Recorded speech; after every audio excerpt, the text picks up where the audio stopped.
From her book, The Runaway Housewives of the Appalachian Trail, Kitty Robinson writes, with over 20 children between the four of us, and armed with our newly minted motto of hike, rest, eat, repeat, we started out that day to find adventure and to find it together.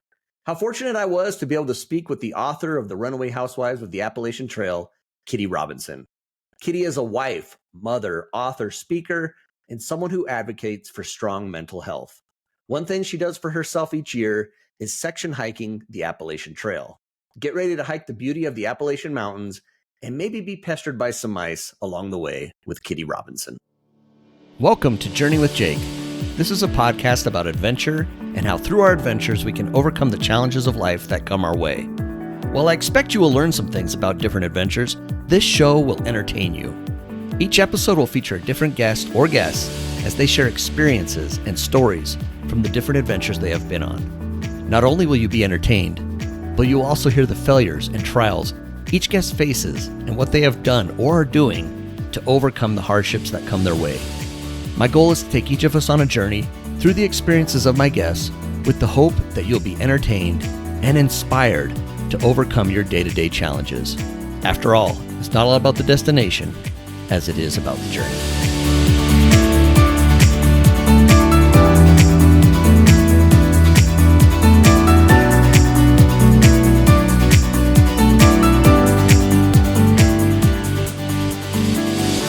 Welcome back to the show. My name is Jake Bushman, and I'm the host of Journey with Jake. We are on episode 134 today, and I was thrilled to speak with Kitty Robinson about her adventures on the Appalachian Trail. Before we get to my conversation with Kitty, I will remind you, as always, to subscribe to the podcast wherever you listen to your podcasts, and if you'd be so inclined to leave me a rating and review, I would appreciate it very much. Journey with Jake is also on YouTube. If you prefer to watch the episode on YouTube, just check out Journey with Jake podcast on YouTube, and you can watch our episodes there. Be sure and subscribe on YouTube as well. I'm also active on Instagram at Journey with Jake podcast, so please give me a follow on Instagram. You are all going to love this episode with Kitty Robinson today. I was so impressed with Kitty and came away with a greater appreciation for what being outdoors means and why it is important to get through difficult times and be able to look back with appreciation. If you like this episode, you will also enjoy episode 69 with Josh Baker about his adventure on the Wonderland Trail in Washington. Okay, let's get to my conversation with Kitty Robinson. I have Kitty Robinson on the call with me today. Kitty, welcome to Journey with Jake. Hey, Jake. Thanks so much for having me on. Yeah, this is fun. I'm excited. It's always a great opportunity for me to speak with people who have different backgrounds and different things that they're doing. You wrote a book that looks fantastic. We're going to talk about in a little bit. Before we do that, though, I want to know about you, who you are. Tell us a little bit about who you are and your background. All right. Yeah. Well, I live in Middle Georgia. I've lived here for probably about 16 years. My husband and I are involved in ministry, so it was mission work that kind of brought us to this area. And we have 8 children, if you can believe that. And I've kind of been busy raising kids for the last few decades, and I love to just throw a little adventure in there along the way. I love to run and rock climb and backpack, and I also teach yoga classes. So I just love to stay active and be busy and share that love with other people. And then, of course, I love to write. And then I'm also a graduate student working on a degree in marriage and family therapy. So I'm going to use all this experience, the good, the bad, and the ugly, to hopefully help some other people. And I can't say I love writing for those classes as much as I like to write for pleasure, but hey, it's just part of the deal. Part of the fun. That's right. Okay, you said 8 kids. Yes, sir. That was not you heard it right. And you like to run, you're part of a ministry with your husband. How do you do everything? How do you keep it all Well, together? yeah, I don't do it all at one time, so that's good. But I really come to realize in the last few years, I think where it looks like, oh, somebody's doing all these things, I don't really think that's really the way to view it with me. It's that I kind of have to have several different things going on to really feel like I'm functioning well. So, maybe look at it as like, oh, the poor thing, she has to have all those things going on. I don't know, my mind just does well with a lot of different kind of pots on the stove at the same time, and that's just kind of how I function best. So, I don't know if it's positive or negative really. Okay, so how many years have you and your husband been married? We'll have our 30th anniversary next year. 30th anniversary next year. Yeah. 8 kids. What's the age range of So the our eight oldest kids? is 27 and our youngest is 12. All right, you got a good little group there. Nice little Yeah. 15-year stretch. Yeah, Awesome. pretty much every, year and a half to 2 or 3 years, we added another one. So And what's the mix? How many boys, how many girls? 5 girls and 3 boys. Very good. All right. Yeah. Excellent. And you and your husband knew each other in high school. Yeah, yeah. I was just telling you, we went to our high school reunion this weekend for our 30th, and then we got married the year after. So we just kind of went right for it all. Wow. Okay. So you were dating, you were high school sweethearts. We were. Mm-hmm. Very good. Yeah. Yeah. Congratulations. That's Well, awesome. thanks. Yeah, it Yeah. has been. But Yeah. So you got a lot going on, yeah. whole bunch of things happening. We're going to talk about this adventure you did, the Appalachian Trail. Mm-hmm. However, one thing I read something on you that I thought was Okay. interesting that I wanted to talk about, if it's Sure. okay. Of course. Brain and heart things going on with you. What's the Yeah. story behind that? Yeah, actually, my first book, Sometimes Courage, I write a lot about that. I was this, as I described, just a very active, busy mom and no health problems whatsoever, really the picture of health. And one day I just started to have this pretty severe dizziness, like literally overnight, and ended up being diagnosed with a congenital brain defect. And that was after the birth of my fifth child. We had 5 kids in 7 years. And so, as you can just imagine, it was Wow. a really tremendous difficulty and challenging time. And so I ended up having brain surgery for that. And then, about 10 years later or so, I was diagnosed with a congenital heart defect as well. Basically, the genes are, they got a little messed up on me. But anyway, yeah, I had to have open heart surgery for that. And then about 2 weeks after the open heart surgery, I was rushed back to the hospital because I had an emergency complication that almost took my life, and they had to kind of open me back up and fix things. And I think that even though I was active and loved adventure before those things, I think that they're a big part of my drive to really just try to make the most and experience the most that I can, because I'm really grateful that I get to be here and that I'm in good health. I really am, after all of that. So very thankful. Wow. After all that, Yeah, still in after great all that. health, still finding now you even have a greater appreciation for adventure. Yeah, yeah, exactly. It does make me more grateful. And really, even looking back too, I'm really thankful for the lessons it's taught me. I wouldn't choose to go through them again, but I also wouldn't change it? What are some of those lessons, if you don't mind? What are some things that you came away with? That's a good question. That's my first book. That's what it's about. So, We're going to yeah, talk about the first book as yeah, well. I know, really. Well, I would say one of those things is when you look at somebody who's gone through a lot, and you think, or maybe you could probably think right off the top of your mind of somebody that's going through a lot, and you're like, how are they doing it? How are they doing it? Well, kind of the main gist of my story is that courage that you need for those really hard times, like, you don't really have to have the courage for a month out. Let's say I knew I was having heart surgery. I didn't really need to put my mind there and have the courage for that a month out. I just needed the courage for the moment I was in and for the day I was in. And that was probably one of the biggest lessons, was just really to take everything one step at a time. Because when you really try to look at the big picture and figure it all out, I mean, especially throw all the kids in the mix and, ministry and all the things we were doing, it's overwhelming. And I don't think anybody who looks at it that way could even get out of bed in the morning, because fear could be crippling. And so I think that perspective of taking things one day at a time, sometimes it's one moment at a time. Let's be honest, it's really just the next step in front of you. And so that's definitely one of the lessons that I learned through all of that. We'll step at a time. I like that. Yeah. I mean, it sounds kind of cliche, but in practice, it's really powerful. In fact, one of the stories I like to tell is that I really felt this tremendous peace. I prayed for peace, felt this tremendous peace in the weeks leading up to my surgery. And people kept like kind of planting fear. I know they didn't mean to, but they'd be like, I bet you're getting scared. That's, coming up. I bet you're getting scared. And I thought, am I supposed to be scared? Because I'm not. I really was leaning on the Lord for peace. And then it wasn't until the morning of the surgery when I woke up, I literally laid in bed just paralyzed. And I thought, I can't get up. I can't do this. I just wanted to like pull the covers over my head and be like, I won't show up. They can't do it, if If I I'm don't not show up. there, they can't do it. Thank you. That's logical, right? Right.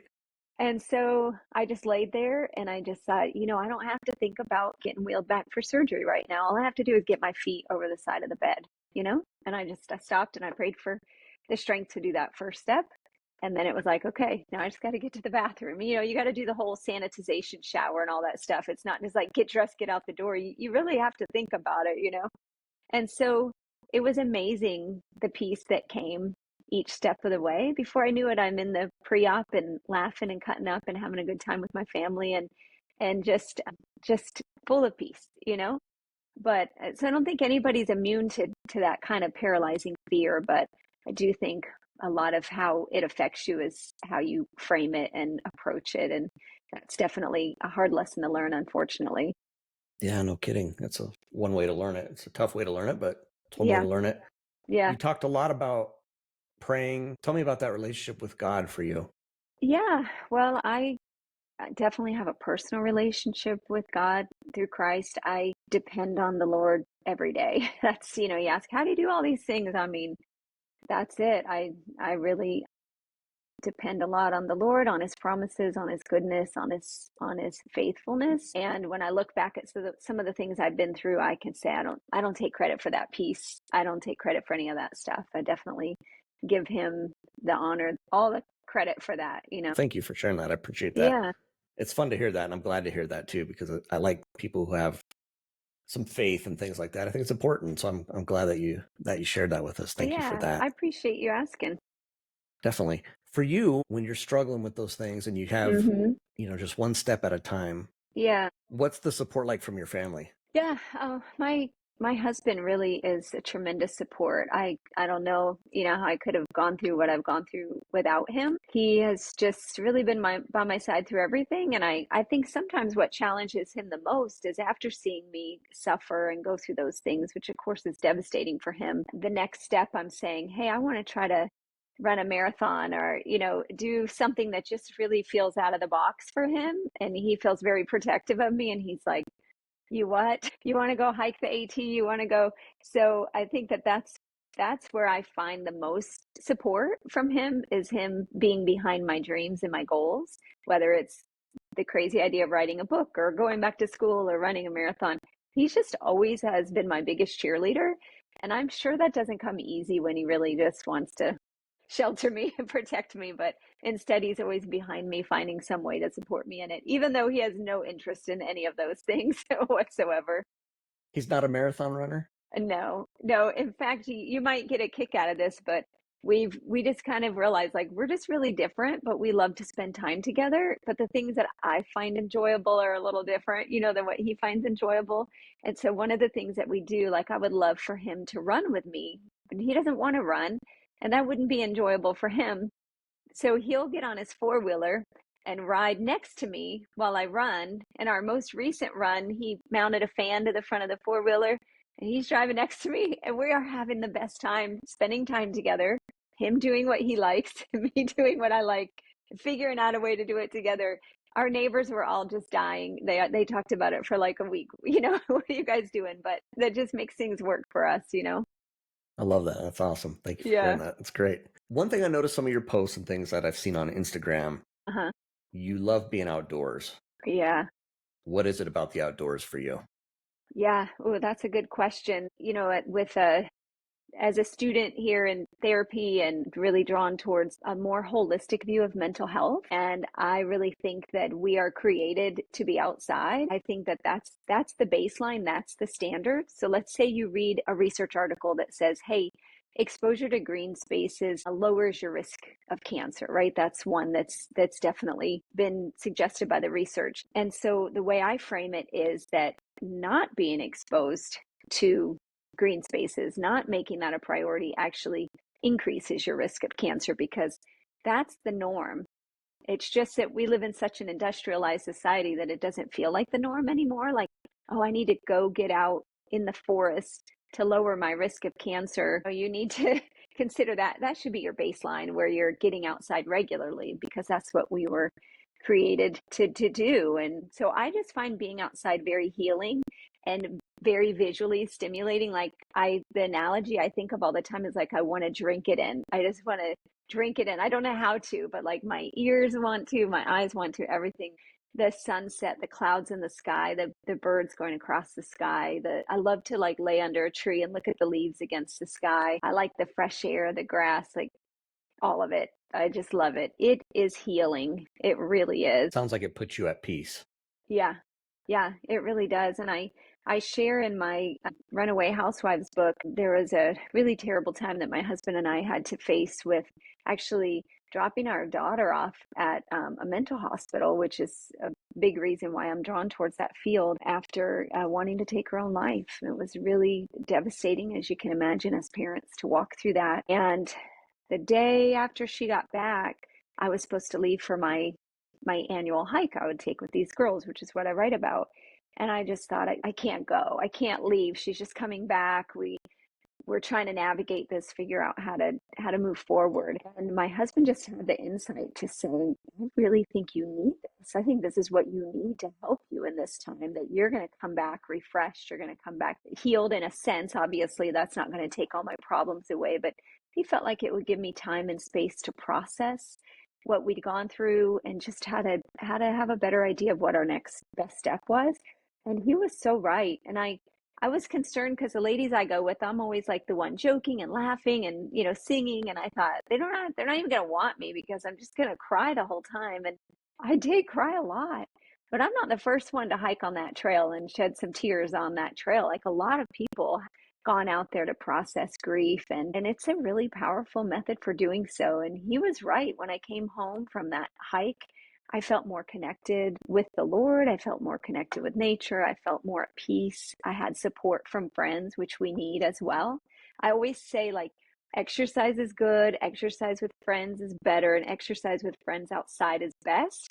And that's all of those things, when you go on a hike with somebody. And so, yeah, I came home just really refocused and ready to move forward. And that's powerful. That is fantastic. Thank you for sharing that. And I'm, as a parent myself, I don't have I have four, but Okay, hey, that's that, that's a yeah, that just hits you like, with a child suffering like that. And, right. and I love the fact that your husband kind of had that insight that, hey, you need this as well. You need to take care of Yeah, yourself as well and being outdoors. yeah, Incredible. yeah. It really meant a lot to me, and I don't think I would have gone if he hadn't been, almost pushing me out the door. Like you need this. So yeah, he Very was good. right, And but don't tell him I oh said yeah. that. Yeah, Is he he back won't. there? All right. Yeah. Yeah, Well, so you talked about this book. You call it, okay. Yeah. Tell me the name of the book and then sure. let's get a little history on this because I love this. Yes. So it's called The Runaway Housewives of the Appalachian Trail. Perfect. I love it. So the Runaway Housewives instead of the Real Housewives of Yeah, whatever. that's right. Yeah, That's right. yeah, exactly. Atlanta or whatever. Yeah, so that's perfect. I think Exactly. that's a great name. So you said this was kind of an annual thing you did. So this wasn't just out of the blue. Can you kind of give me the background on how this all came about? Yeah, yeah, sure. So I was at kind of a mom's play group. We had all our kids playing around this big gym, and I'm talking with these other moms, and one of them comes up to me and says, "Hey, do you want to go on a backpacking trip?" I mean, she barely finished the sentence, and I was like, "Yes, I have always wanted to do that." But I really didn't know what backpacking was at all. Like, I had just seen pictures of backpackers, like, and they're on like a mountaintop with the sky behind them, it just looks so incredible. I never really considered like where they were going or what they had in their packs or what they were doing. I just thought it looked like fun. So I agreed. And there ended up being four of us. And between the four of us, we had like over 20 kids. Not, they didn't come with us, but like that's what we left Yeah, behind. you're So all the real, mothers. yeah, the real hero is the husbands that held down the fort so we could go. So we planned this long weekend to get away. It was like Thursday night, Friday night, we'd be home for Saturday. And one of the girls we thought had all this experience in hiking. So she sent us like the packing list and she had some gear that some of us borrowed. And I just got one of my kids' book bags, their school book bags, and just took all the books out of it. I mean, I just kind of threw together stuff. I'm not the kind of person to like put money into a hobby until it's tried and true. And so I've got bungee cords strapped with things strapped to the outside of my backpack, and none of us really knew what we were doing. But actually, let me back up. Before we left, I'm walking into Walmart with this list that she gave us, and I see on the list there's toilet paper, and I stopped and I was like, oh, I didn't think about where are we going to go to the bathroom while we're backpacking. I just figured they had like those state park type bathrooms Yeah. or porta potties. Never in a million years did it cross my mind that we were going to like have to just hold onto a tree and go to the bathroom. And so I called her to ask her and she explained it to me. And I just thought, there's no way I can't do it. Like, I love, like I said, the outdoors. I love to be adventurous, but I had never used a bathroom outside. Sorry for if this is TMI, but part of the story. And I just thought there's no way I could do it. But then when I thought about what I would miss out on, I thought, well, there's no way I can miss this either. So it's as silly as it sounds, it was a big fear for me. And I just decided I've got to face this fear if I want to get to the other side of enjoying this challenge and this adventure. And as I've shared, this story with people, so many people can relate. They're like, yes, I feel the same way. And so I like to encourage people with that story and to think about how silly our fears seem sometimes and the things that they keep us from, because that actually would have kept me from one of the greatest adventures of my life. And so the four of us set out. We make our first pack break 30 minutes into our hike.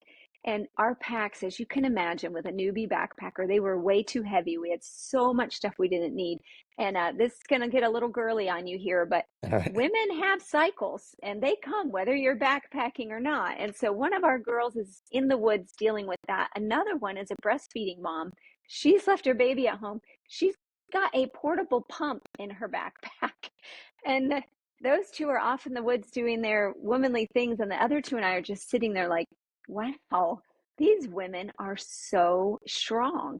And we'd see men hiking by and we're thinking they have no They have no idea. idea. The other two come back and we're all on this big rock and we've pulled out all these snacks. We're just feeding our faces because we've been hiking a half an hour. And this group of day hikers come by and they say, wow, how long have you guys been out here? Because we look like we've been out there for days.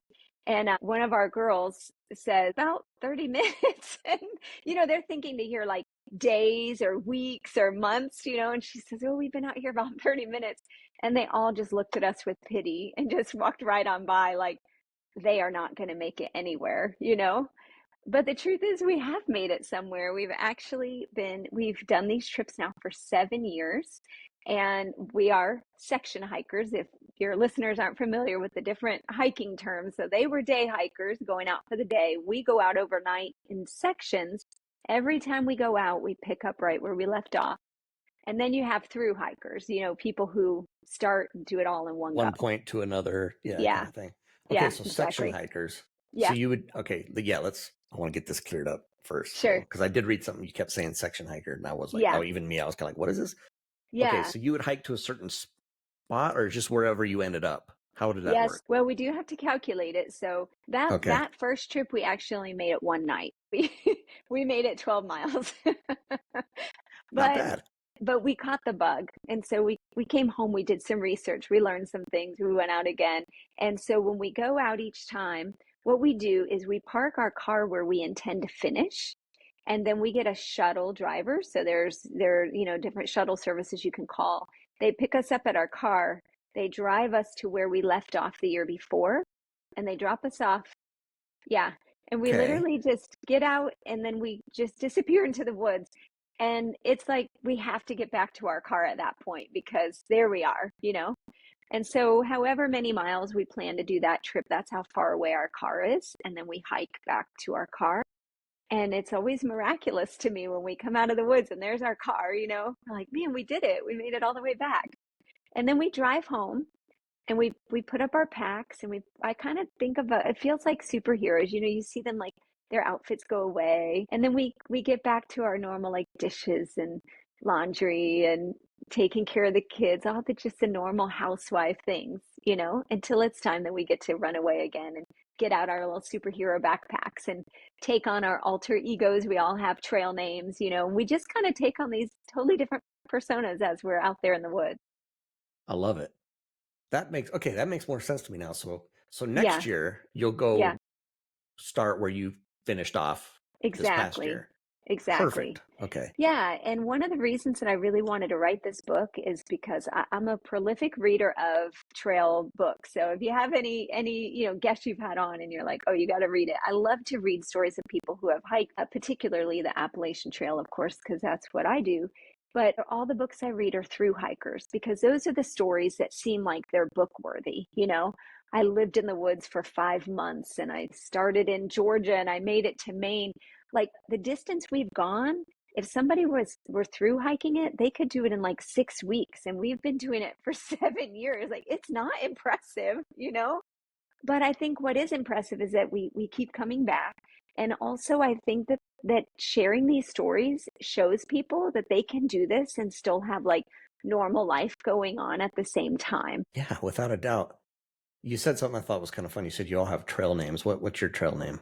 Oh yeah, so mine is Mother Goose for several reasons. One, you could guess probably because, I have 8 kids, but another is because I'm the oldest out of the women that go.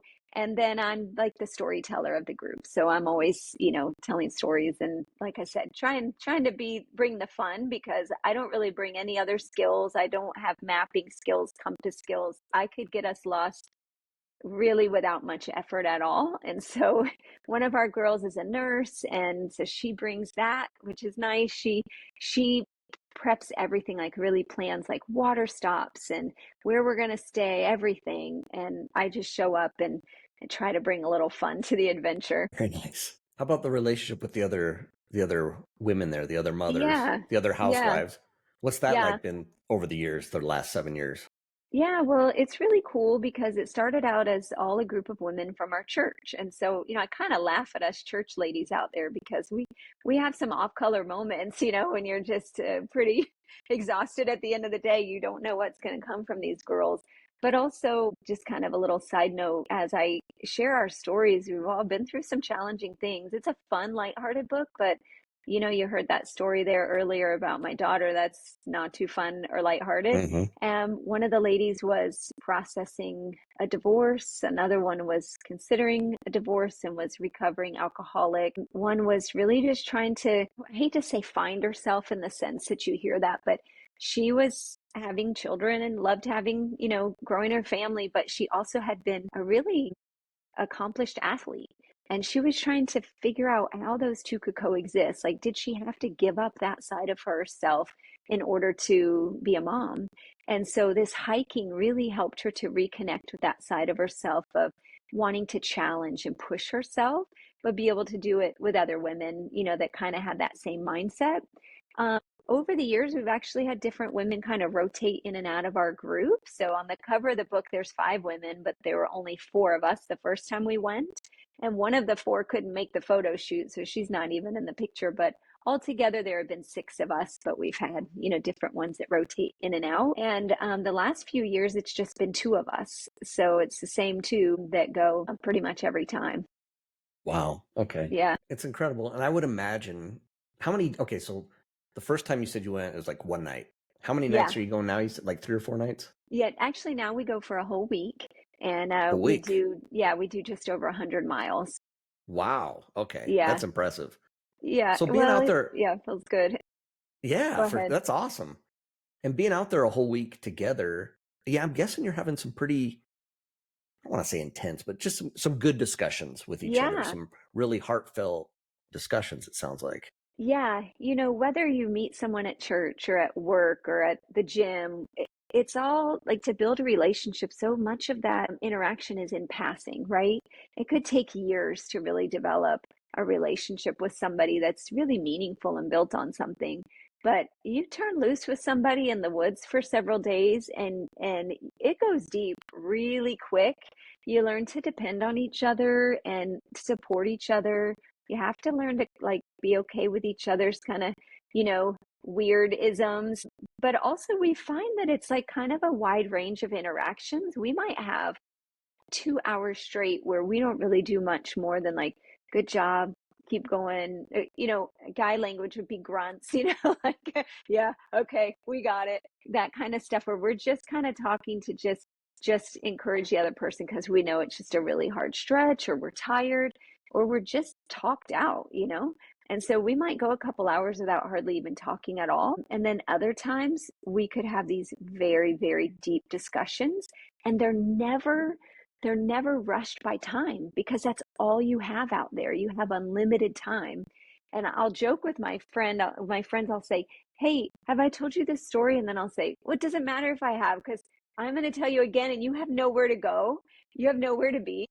And so they're like, "Yeah, You're tell us stuck. again." Yeah. And Yeah. so you might tell the same stories over and over and nobody really cares. But there's something about not being restrained by time, you know? Any interaction you have in life is usually kind of stuck into that corner. But on the trail, you don't have that. And it really takes a relationship to a different level of comfort, really, because like I said, you can be comfortable in silence. You can be comfortable in that deep talk. And then also sometimes we just get almost delirious where we're just so silly about stuff. We've made like these in our minds, like we've made like these fake lists that we're going to turn into like the Appalachian Trail Conservatory of all the things they need to fix on the trail, like the roots and the bears. And it'll just get like sillier and sillier as we go along. And so it's really a unique experience to have that kind of space with someone where you can explore all those different things and still have the next day to do it all again. It's awesome. I don't know the Appalachian Trail at all. What's Okay. so special about that area for you? Well, it starts in our state, so that's probably the big thing. There's probably, there's the PCT and there's a Continental Divide. And actually, my sister holds the fastest known time for the Florida Trail. So there's all these different trails, but this one we can get to in a day. Well, really, like to the start of it, it's only a few hours away. Now that we're further up, we're into Virginia now. So that's why our trips have gotten longer. So that's probably really what got us started was, well, it's right here in our neck of the woods. Let's go do it. Then after doing it, coming home and finding books on it and going, I didn't know it was such a famous trail. Like I didn't know. I came home, I started reading about it. I'm like, oh, it's over 2,000 miles long. It goes through all these states. It ends in Maine. I didn't really know any of that on our first hike. And so, over time I've read stories and learned more about it. And it's so unique in that it does go through all of those states. The way that it was put together, I'm not a history buff or anything, but the all that had to go into getting a trail like that put into the United States, and then the way that it draws just so many different people from all walks of life. And that's my favorite thing about being out there is meeting other people, hearing their stories, why they're out there. And then I really love to see their gear. I'm such a junkie about that. Like I love to see a lot of times, honestly, the ridiculous things that people bring. But then I'm reminded of our first trip when one of our girls brought like a full can of dry shampoo. So we have no room to talk. I wondered about that because I know it's a pretty popular trail. Yeah. So I would imagine there's some points where you are passing people or you're around people. hmm Is Yeah. there a lot of moments where you're alone too, or no? Yes. Yes. So when we first started, we would go in the spring and the fall, and we would usually see a lot of people. Most people start in the spring in Georgia, and they're northbound hikers.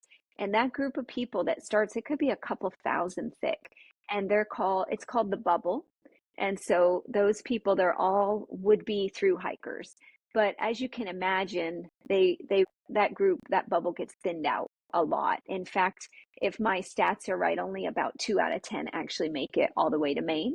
One of our fun pastimes as we meet people is after they walk away, we vote on do we think they're going to make it based off of our interaction. But so if you go, if I were to go up there in the spring, like it's crazy. There's people everywhere. To me, it's not enjoyable because I like, a little bit more of the isolation of being out there, the solitude. But where we are now in Virginia, we're in Virginia in the summer. So we're not really passing a lot of hikers. We might go a day with only seeing one or two people. If we pass through an area, so there's a lot of areas where people could park and do a day And do hike, just maybe. just do a quick Yeah, hike, whatever. right, Okay. up to a really pretty view or something.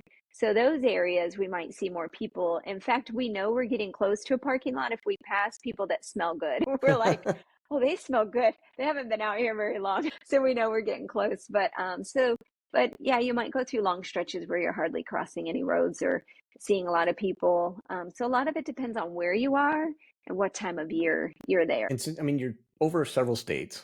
Uh-huh. So is it a lot of forest? Is there water? What's kind of the geography of it a little bit for me? Yeah, that's a good question. Well, I mean, we've only done a quarter of the trail, so I can't speak for the whole thing. Get me back on in 7 more years, we'll have another little bit section done.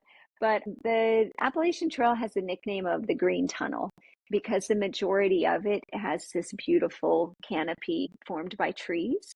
And so there's not a lot of sun exposure like you'd get on other trails. We hardly even wear sunscreen. There's some areas where it's kind of open pasture land, in fact, where you might have to like open like a farmer's gate and go in and follow this Okay. trail that he's allowed through his pasture, and you're walking by his cows. But the vast majority of it is going, so far anyway, is going through wooded areas, and it can be very rooty. I don't know if which way to say that. A lot of roots, a lot of rocks, definitely some areas that are pretty challenging. And then as far as water goes, I mean, on one of our trips, I think 2 summers ago, we just hiked down to this section where there was this incredible secluded waterfall. And both of us, like as if we were in a trance, just walked towards it, just dropping our packs, taking our shoes off, and just like walked right into it. And then we just like squealed and splashed around like third graders. Like we were just so excited to be in there. And then sometimes you might have like a little trickling stream go by. So you can kind of get a variety of features like that. And we bring a water filter along with us and gather water and filter it along the way. We love fresh mountain water. There's nothing like it. That's awesome. And wildlife? What kind of wildlife are you seeing? Yeah, when we went in the spring and the fall, we didn't really see much wildlife. But in the summertime, we definitely see more. We have had a couple bear encounters. Nothing too bad, but the worst thing, and I hope this doesn't discourage listeners from making their way onto the Appalachian Trail, but the worst thing is the mice in the shelters. So I don't know if you're familiar with shelters on the trail. And you No, can, tell me this. okay, Yeah. so basically you buy like a trail guide and it gives you description of kind of what you're going to come across in the section you're in. And so when you look at that, you can decide if you're going to stop at a campsite or if you're going to stop at a shelter, or you can cowboy camp where you just kind of go to an area where people don't really go at all. We've done that as well. The campsites are, I use that term loosely. You know, they're very rugged, very primitive. It's just a cleared area. There's no amenities or anything. But a shelter is a three-sided wooden structure that is built there specifically for hikers on the Appalachian Trail. They'll often have a privy, so it's think outhouse minus some features. If you could downgrade an outhouse, that would be a privy. And then they're almost always built near a stream so that you could kind of get an it's like a all-inclusive resort experience, Jake. That's what it's like. So you can go and you can filter your water, you can use a privy, and then you can sleep in the shelter. But the shelter being only three sides, it's kind of a platform, it's very open. Okay. And because so many hikers go through there, all the critters in the area have really been habituated to those shelters. They know they can They find know there's crumbs and food. trash. Yeah. Yeah. And so in the night, it is not unusual to be attacked, maybe not attacked, that might be too strong of a word, bothered by Approached, the bothered. mice, yes, that come into these shelters, and they're not very shy. In fact, one of our girls who has this beautiful curly hair, her trail name is Lumberjack, she had a mouse come and take some of her hair in the night. I'm guessing it's part of its nest, that's what it was doing, but we have had so many fights with mice. At one time I took a shoe and just like that, just killed the mouse with the shoe in my hand because it was driving me crazy. And this was like a double decker shelter. So I flung it down I just was like a savage person. I just flung it down onto the floor and I was like, you show all your little friends, this is what's going to happen if they come around here, because they were just relentless.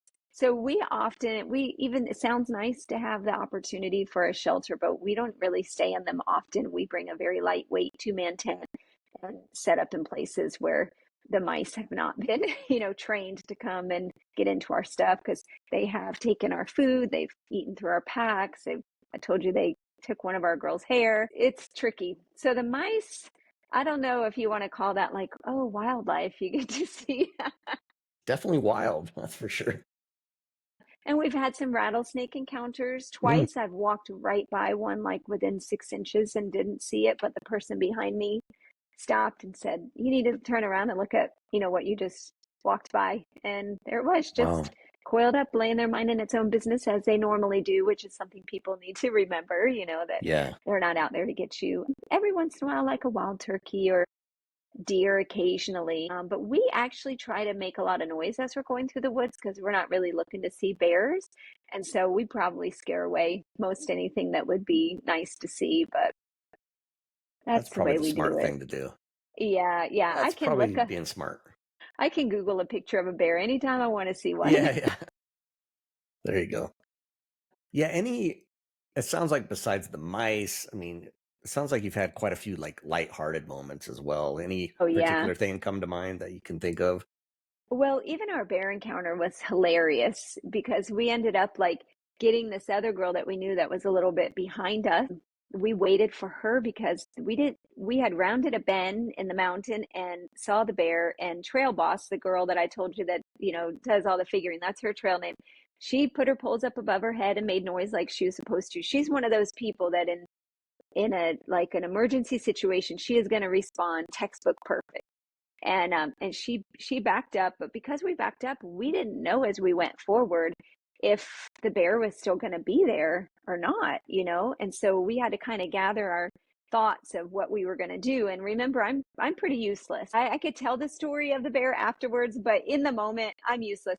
And I had this little whistle that I'd been kind of annoying her with all day. I made this whole code that if I saw like a pile of bear scat, it was one whistle. If I heard a bear, it was two. If I had this whole code, and it was really worthless, but it was funny.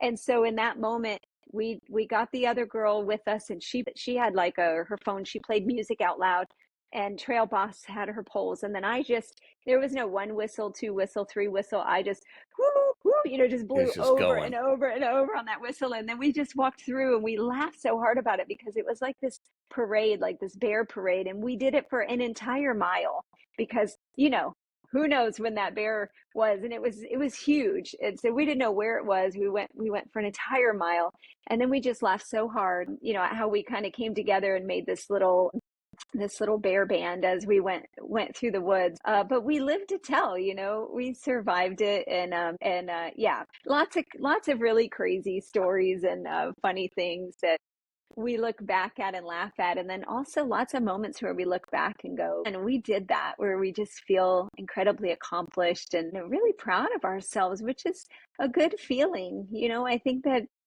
sometimes it takes adversity and challenges to be able to know that feeling. If you're just living where life is comfortable, you miss out on that. And that's something that's super rewarding as well. Yeah, what's an example of something like that? Yeah, I would say one day, this probably isn't that impressive. It's not, anything great, but, we look at the map ahead of us and we had like this 5 mile climb ahead of us. 5 miles of incline seems really daunting. And we were really like, I don't know, I was a little nervous. Like, can I do this? And I don't want to be like the weak link, holding anybody back. And we just kind of keep that one step at a time mindset. And we just decided, like, we don't care how many breaks we have to take. We don't care how long it takes. We're just going to do this. And we just, plugged on and plugged on and plugged on. And those are some of those times that maybe we're not talking so much, and other times where we're just trying to spur each other on and encourage each other. And then you get to the top, and there's this view that's only accessible by foot and only accessible if you're willing to climb 5 miles to it. And you never forget it. The view, it has to be, I'm convinced it's even more beautiful because of the climb that came before it. And then I think what happens there is that builds into the next time we face a challenge. Like, well, how are we going to do this? This looks like this is going to be hard. Like we've last trip we were caught in a really bad lightning storm, and we just think we've faced challenges before, and we get to the other side of them, we're stronger for it. So we don't even question it anymore. We just go, the only way out is through. So we just keep plugging on. I love that. And I love the fact that you said, you go, well, maybe this isn't impressive, but for you, it was impressive. And for each of us, it's different. Our Yeah, levels of what's hard, what's difficult is different for all of us. And that's so I, right. I love hearing people's stories about that because yeah, what may seem not very impressive to me or to you, Hmm. but someone else is impressive to them, and it's something that means and it's impactful to them. Yeah, And I love hearing that. And that was impactful. Going 5 miles uphill, that's hard. And then right. having that view, yeah, if you Yeah, had just got dropped in that view, yeah, it wouldn't have meant as much. I don't think. I agree yeah. with you on that. I Yeah, love so that. true. And I think too, keeping a positive mindset through all of it. So it's not like we did it, but we grumbled the whole way. We really Right. try to make the best of it and encourage each other. And that's just kind of an unspoken rule that there's no complaining, there's no negativity. We're all experiencing the same hardship, whether it's hail, whether it's blisters, whether it's heat, bug bites, whatever. We're all experiencing the same hardships. It's not really worth complaining about because we're there. The only way out is through, like I said. So yeah, I think that makes it even sweeter knowing that we got through it, but we did it with smiles and some laughter along the way as well. Love it.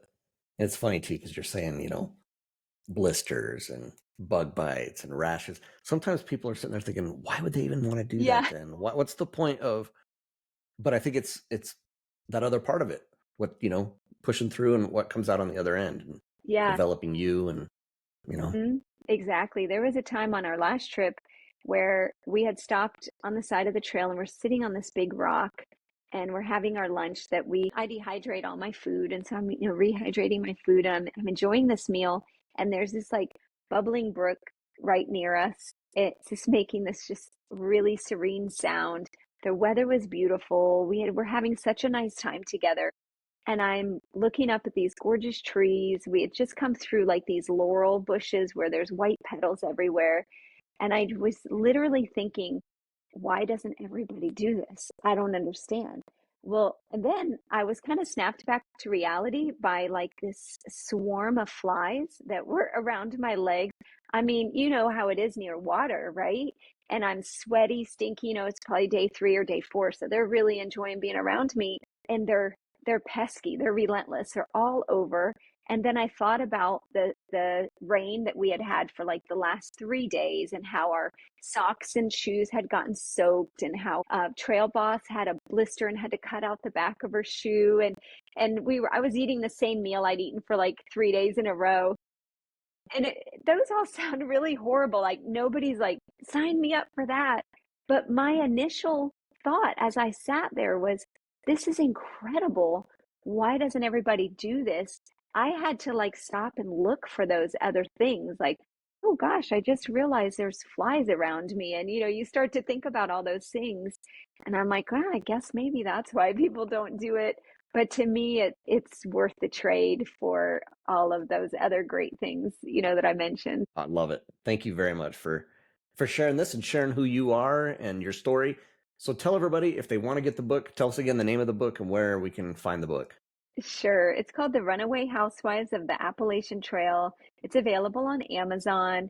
And then I'm on Instagram at the Wellness Way Collab. So you could also message me and I can send you one as well. Excellent. Very good. I appreciate that. So to wrap us up, you told some great stories and some awesome things that you learned and grew from and helped me. And that's why I love doing this, because I learn things and I grow as I hear other people's stories.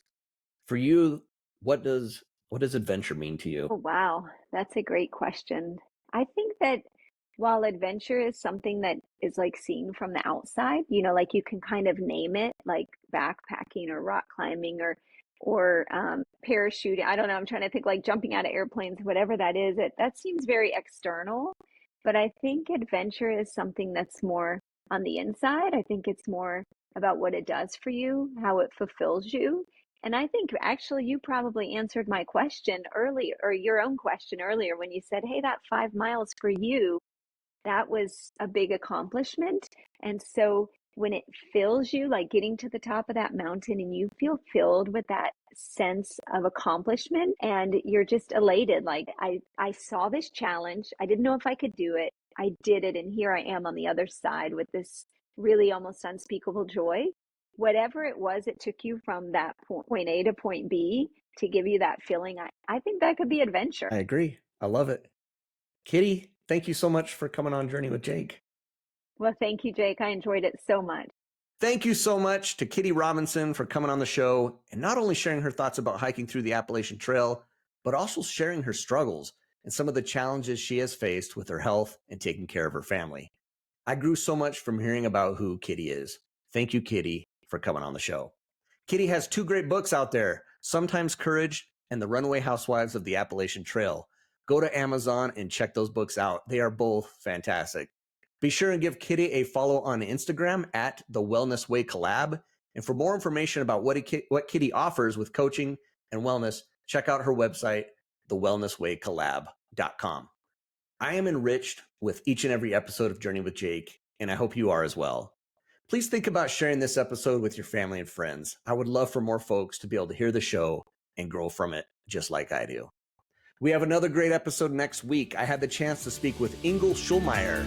Ingo left corporate life to travel with his family and move to Mexico to pursue his dream of life coaching. Another great conversation coming your way next week. Just remember, it's not always about the destination as it is about the journey. Take care, everybody.